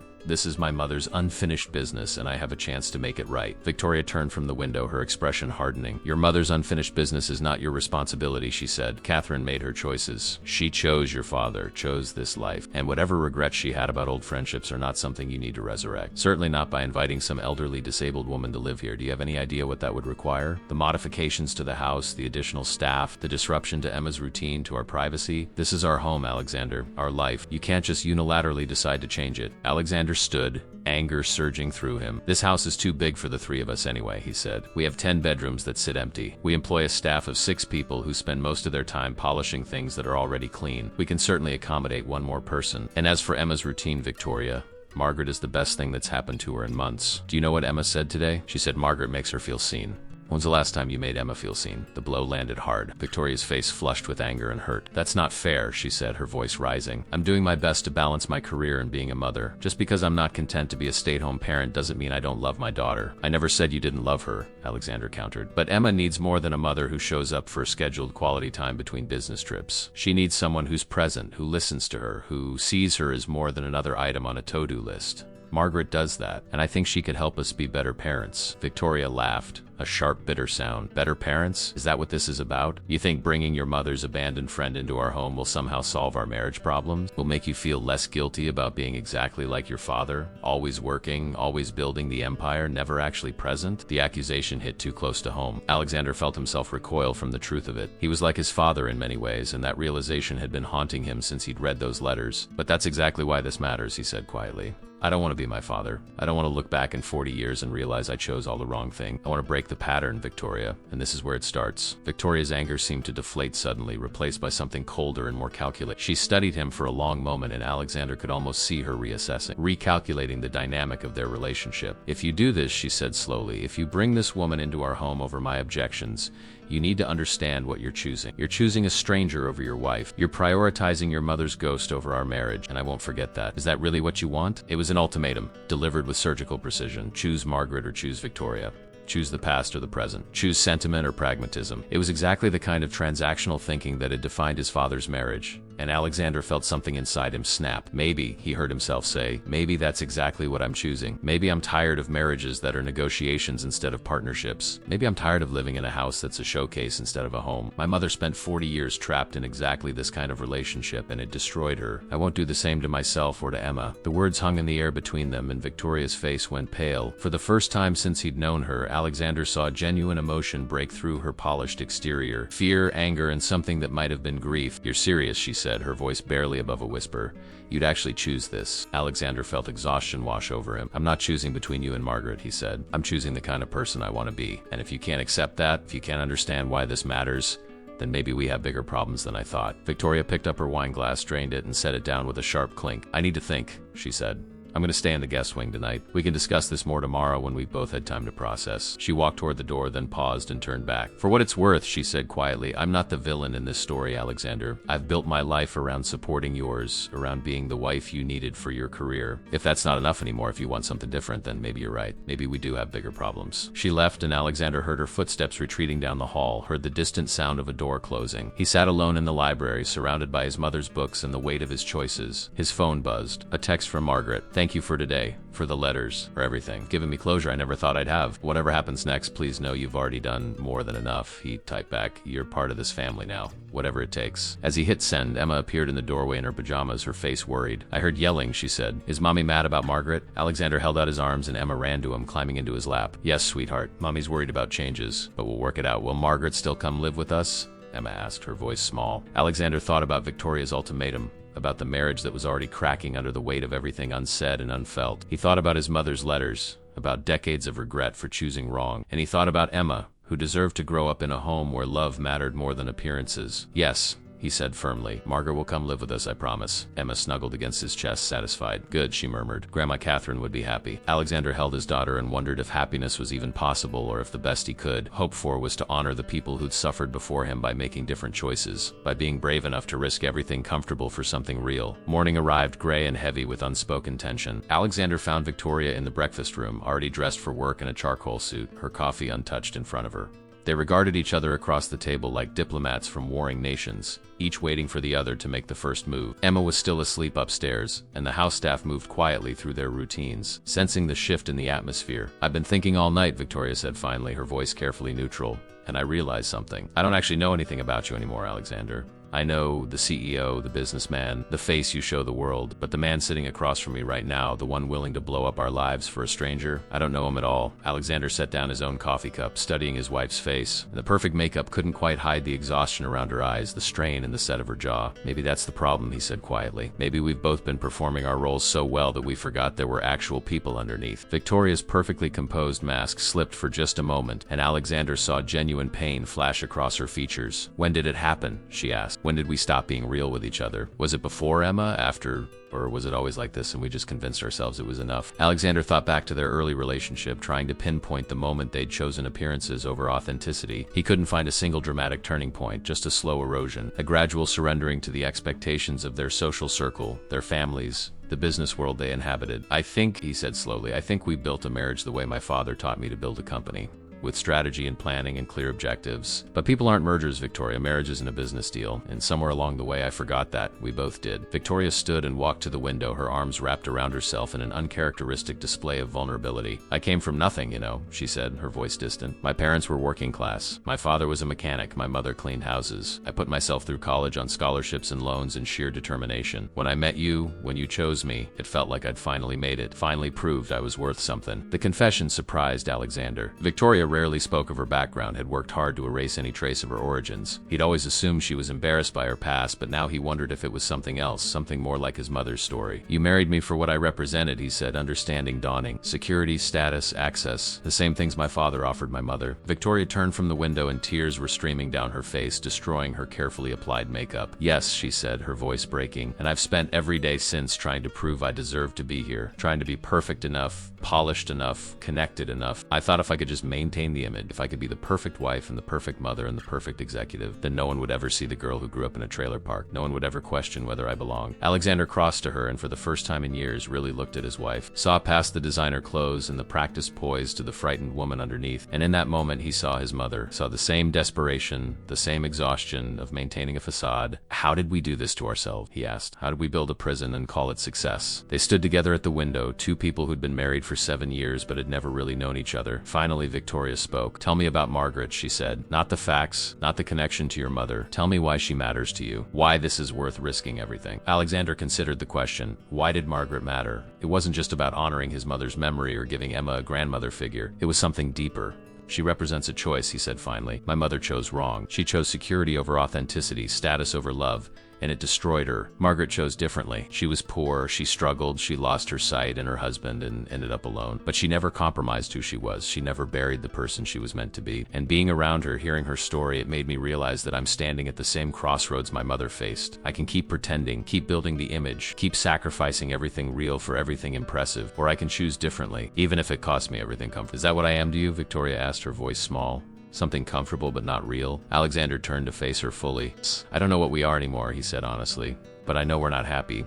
Emma knows it too. She's 5 years old and she can already sense that something's broken in this house, that her parents are roommates who coordinate schedules but don't actually connect. And if we keep going like this, if we teach her that marriage is supposed to be a performance, then we're failing her in the worst possible way. Victoria was quiet for a long time and Alexander could see her processing, calculating, trying to find a solution to an equation that had no comfortable answer. What if, she said slowly, what if we try something different? What if Margaret coming here isn't about choosing her over us, but about choosing honesty over pretense? What if we all need her? Alexander felt hope stir in his chest. What are you saying? I'm saying, Victoria continued, that I'm tired too. Tired of performing, tired of proving, tired of being afraid that someone will see through me. Maybe, she paused, maybe Margaret can teach us something. Maybe a woman who lost everything but kept her integrity can show us how to find ours. Can I meet her? Before we make any final decisions, can I meet her and decide for myself? The request was more than Alexander had dared hope for. He pulled out his phone and called Margaret. An hour later, they were back at her modest apartment, but this time Victoria was with them. Emma ran ahead, bursting through the door Margaret had left unlocked, and threw herself into Margaret's arms with the enthusiasm of a child who'd found a treasure. Margaret, you're going to love our house, Emma exclaimed. It has a library with 1,000,000 books and a garden with roses, and your room would be on the 2nd floor with windows that get morning sun. Margaret laughed, but Alexander could hear the nervousness underneath. Emma, sweetheart, let's not get ahead of ourselves. Your mother and I need to talk first. Victoria stepped forward, and Alexander saw her mask slip back into place for just a moment before she consciously let it fall. She extended her hand, then realized Margaret couldn't see the gesture, and awkwardly lowered it. Margaret, she said, I'm Victoria, Alexander's wife. I'm sorry we're meeting under such unusual circumstances. Margaret turned toward Victoria's voice, her milky eyes seeming to look straight through to Victoria's soul. You're nervous, Margaret observed. I can hear it in your voice. You're afraid I'm going to disrupt your life, and you're not wrong to be afraid. Change is always frightening, especially when we've worked so hard to build something stable. Victoria blinked, surprised by the directness. Yes, she admitted. I'm terrified, actually. This whole situation is completely outside anything I know how to handle. Margaret gestured to the couch. Sit, please. Let's talk honestly. That's the only way this can work. They sat, Victoria perched on the edge of the cushion, her posture perfect and defensive. Margaret settled back, comfortable in her own space, and Emma climbed into her lap as if she'd been doing it for years. Tell me about yourself, Margaret said to Victoria. Not the resume version, the real version. Who are you when no one's watching? The question was so unexpected, so completely unlike the careful small talk Victoria was used to, that she found herself answering honestly. I'm exhausted, she said. I'm a woman who spent her entire adult life trying to be good enough, trying to prove she deserves the life she's built. I'm a mother who loves her daughter but doesn't know how to be present because I'm always thinking 3 steps ahead. I'm a wife who, she glanced at Alexander, who married for the wrong reasons and stayed for equally wrong reasons and now doesn't know how to fix it. Margaret nodded as if this confirmed something she'd suspected. You and Catherine would have understood each other, she said quietly. She made the same choice you did. Married for security, for escape from poverty and fear, and it cost her everything. But you have something she didn't. You have a chance to choose differently before it's too late. Victoria's eyes filled with tears. I don't know how, she whispered. I don't know how to be anything other than what I've built. Then let me help you,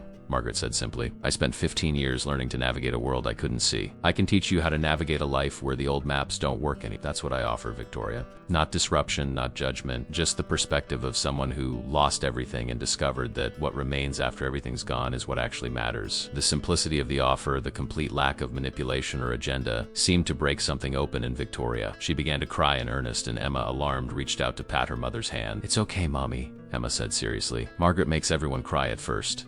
But it's the good kind of crying, the kind that makes you feel better after. Victoria laughed through her tears, and Margaret smiled. Out of the mouths of babes, she said. Your daughter is wiser than all of us combined. They talked for 2 hours, Victoria and Margaret, while Alexander and Emma gave them space, walking to the corner market to buy flowers and fresh bread. When they returned, they found the 2 women sitting close on the couch. Victoria's perfect posture relaxed, her shoes kicked off, her face free of makeup that had been cried away. She looked younger, more vulnerable, more real than Alexander had seen her in years. Margaret, Victoria was saying, told me about her marriage, about how her husband stayed out of duty but left emotionally. And I realized that's what I've been doing to Alexander. Staying physically, performing the role, but checking out emotionally because it felt safer than being vulnerable. Margaret nodded. Safety is seductive, she said, but it's also a cage. The question is whether you're ready to risk discomfort for the possibility of something genuine. Victoria looked at Alexander, and in her eyes he saw fear and hope tangled together. I want to try, she said. I want to try being real instead of perfect. I don't know if I'll be good at it. Probably fail constantly, but I want to try. And Margaret, if you're willing, if you truly want to be part of this mess of a family, then yes, come live with us. Help us figure out how to be better. Margaret Chun moved into the Hartwell estate on a Saturday morning in early spring, 3 weeks after that fateful birthday dinner. The moving truck was modest, carrying the accumulated possessions of a life lived simply. Boxes of Braille books, tactile art pieces, well-worn furniture she refused to leave behind, and one photograph in a silver frame showing 2 young women with their arms around each other, laughing at a future they thought they understood. Alexander had wanted to hire professional movers to make the transition seamless and effortless, but Margaret had insisted on doing it her way. I'm not a fragile ornament to be carefully transported, she'd said with gentle firmness. I'm a person joining a family, and families help each other move. So they'd all pitched in, even Emma, carefully carrying boxes of books she couldn't yet read, narrating their journey from truck to house with the running commentary only a child could sustain. The room they'd prepared for Margaret was in the east wing, the same wing where Catherine's rooms had been. Alexander had worried this might be painful, but Margaret had insisted. I want to be close to her, she'd said simply. I spent 40 years separated from Catherine. Now I want to feel her presence, even if it's only the memory of her walking these halls. They'd modified the room carefully, working with an occupational therapist to ensure everything Margaret needed was within easy reach. Braille labels on drawers, textured markers on door frames, furniture arranged in a logical pattern she could memorize. But they'd also kept it beautiful, filling it with textures and scents rather than just functionality. Soft fabrics, fresh flowers, a window that opened to let in the sound of birds and the smell of the garden. It was a room designed for living, not just existing. When Margaret first entered it, running her hands over the walls and furniture, mapping the space in her mind, she'd cried. These were tears of homecoming, of finally, after so many years of isolation, being welcomed into a place that wanted her, not despite her blindness, but including all of who she was. The first weeks were an adjustment for everyone. Victoria had to learn to announce her presence when entering a room, to describe things verbally rather than pointing, to understand that Margaret's inability to see wasn't a deficit, but simply a different way of navigating the world. Emma had to learn to put things back exactly where they belong, because moved objects could become obstacles. And Alexander had to confront the reality that having Margaret in the house meant facing his mother's memory every single day,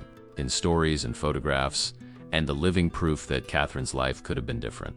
But slowly, impossibly, they found their rhythm. Margaret became the steady center around which the household reorganized itself. She woke early, navigating to the kitchen by memory and touch, and made coffee with the precision of someone who'd learned to compensate for what they couldn't see. She'd be there when Emma bounded downstairs for breakfast, ready with stories and patient attention. She'd be there when Victoria came home from work, stressed and exhausted, offering tea and conversation that didn't require performance or pretense. And she'd be there when Alexander returned late from the office, reminding him gently that the company would survive if he left at a reasonable hour. One evening, 6 weeks after Margaret had moved in, Alexander came home to find the 3 of them in the library. Emma was curled against Margaret's side, and Margaret was reading aloud from a Braille copy of Jane Eyre, her fingers moving across the raised dots with practiced speed. Victoria sat nearby, ostensibly working on her laptop, but Alexander could see she was listening, caught up in the story of another woman who'd had to choose between security and authenticity, between cold comfort and passionate truth. He stood in the doorway unnoticed, watching his family, and realized that this was what he'd been missing his entire life. Not perfection, not the carefully curated image of success, but this messy, genuine, utterly real connection. When Margaret finished the chapter, Emma sighed contentedly. That's my favorite part, she said. When Jane decides to leave even though it's scary, because staying would mean being only half herself. Margaret ran her hand over Emma's hair. That's very wise, sweetheart. Sometimes the bravest thing we can do is walk away from what's safe toward what's true,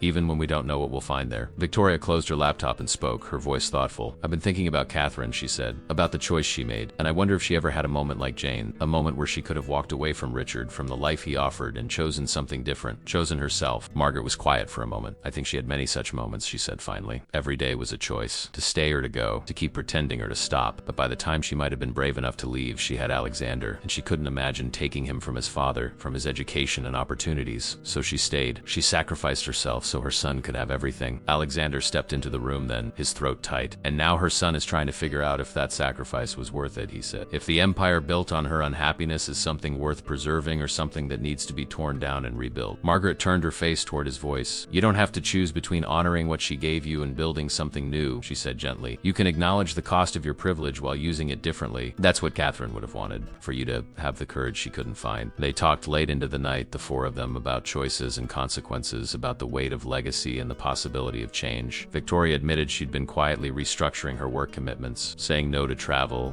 delegating more, prioritizing presence over prestige. Alexander confessed he'd been meeting with his board about transitioning to a less intensive role, perhaps bringing in a co-CEO to share the burden. And Emma, wise beyond her years, simply said, I'm glad Grandma Catherine's friend lives with us now. It feels like the house is happier, less empty. Margaret smiled. Houses absorb the emotions of the people who live in them, she said. This house held a lot of sadness for a long time, but we're filling it with something different now. Something your grandmother would recognize. Love without condition, connection without performance. The family she wanted but never quite achieved. As spring turned to summer, the transformation became more evident. Victoria's colleagues noticed she smiled more, laughed more freely, seemed less driven by the desperate need to prove herself. Alexander's employees noticed he was more present in meetings, less distracted, more interested in the people than just the profits. And Emma blossomed, her natural warmth and curiosity finding fertile ground in a household that finally valued emotional honesty as much as achievement. Margaret's adult children, hearing about their mother's new living situation, had reacted with confusion and suspicion. Her daughter Claire flew in from California, ready to rescue her mother from what she assumed was an exploitative situation. But she'd found Margaret gardening with Emma, her hands in the soil, laughing as the child described the colors of the flowers Margaret could feel but not see. She'd found a mother who looked younger somehow,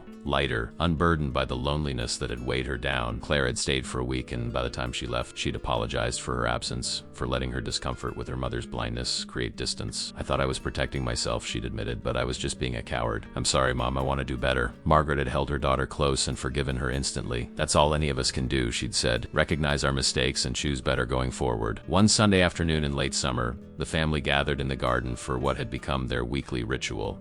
Margaret would read poetry while Victoria prepared tea. Alexander would sketch with Emma, and they'd all sit together in the warm sunshine, connected by nothing more than mutual affection and the shared understanding that this unlikely family unit was exactly what they all needed. Emma, now 6 and starting first grade, had become Margaret's devoted assistant, learning Braille herself so she could leave notes for her adopted grandmother. Today she'd prepared something special, and she bounced with excitement as she presented it. Margaret, close your eyes. Wait, you can't close them because they don't work. Okay, just hold out your hands. Margaret did, and Emma placed something small and flat in her palm. It was a card, the paper thick and carefully chosen, with raised letters Emma had painstakingly glued on. Margaret's fingers traced the words, Happy Grandparents' Day. To the best grandma who's not really my grandma but is better than a real one because we chose each other. Love, Emma. Margaret's face crumpled with emotion. She pulled Emma into her lap and held her close. This is the most beautiful thing anyone's ever given me, she whispered. Thank you, sweetheart. Thank you for choosing me. Alexander watched them and felt his mother's presence so strongly it was almost physical. He could imagine Catherine standing beside him, seeing this moment, seeing the friendship restored and extended into the next generation, and finally being at peace. That evening, after Emma was in bed, Alexander found himself back in the library with the leather box of letters. He'd read them all multiple times, but tonight he opened to the final one, the one his mother had written knowing she was dying. He read again the words, Tell Alexander that his mother loved him but didn't know how to show it properly. Tell him that she wanted more for him than the life she lived. Tell him that kindness matters more than success, that people matter more than appearances. He closed the box and looked around the library, at the shelves filled with books, at the window where his mother used to stand staring out at nothing, at the chair where Margaret now sat most evenings reading to Emma. The house felt different now. It felt like a home, not a showcase, not a monument to wealth, not a beautiful prison. A home where imperfect people tried to be better, where mistakes were forgiven, where blindness was accommodated without condescension, where a 5-year-old's observation in a restaurant had unraveled decades of lies and allowed truth to finally breathe. His mother had gotten her wish. Not the reconciliation she'd been too afraid to pursue in life, but something even better, a second chance delivered through her son and granddaughter. A friendship restored and a family rebuilt on the ruins of old mistakes. Margaret found him there later, navigating the darkened library with the confidence of someone who'd memorized every inch of the space. She sat beside him without speaking,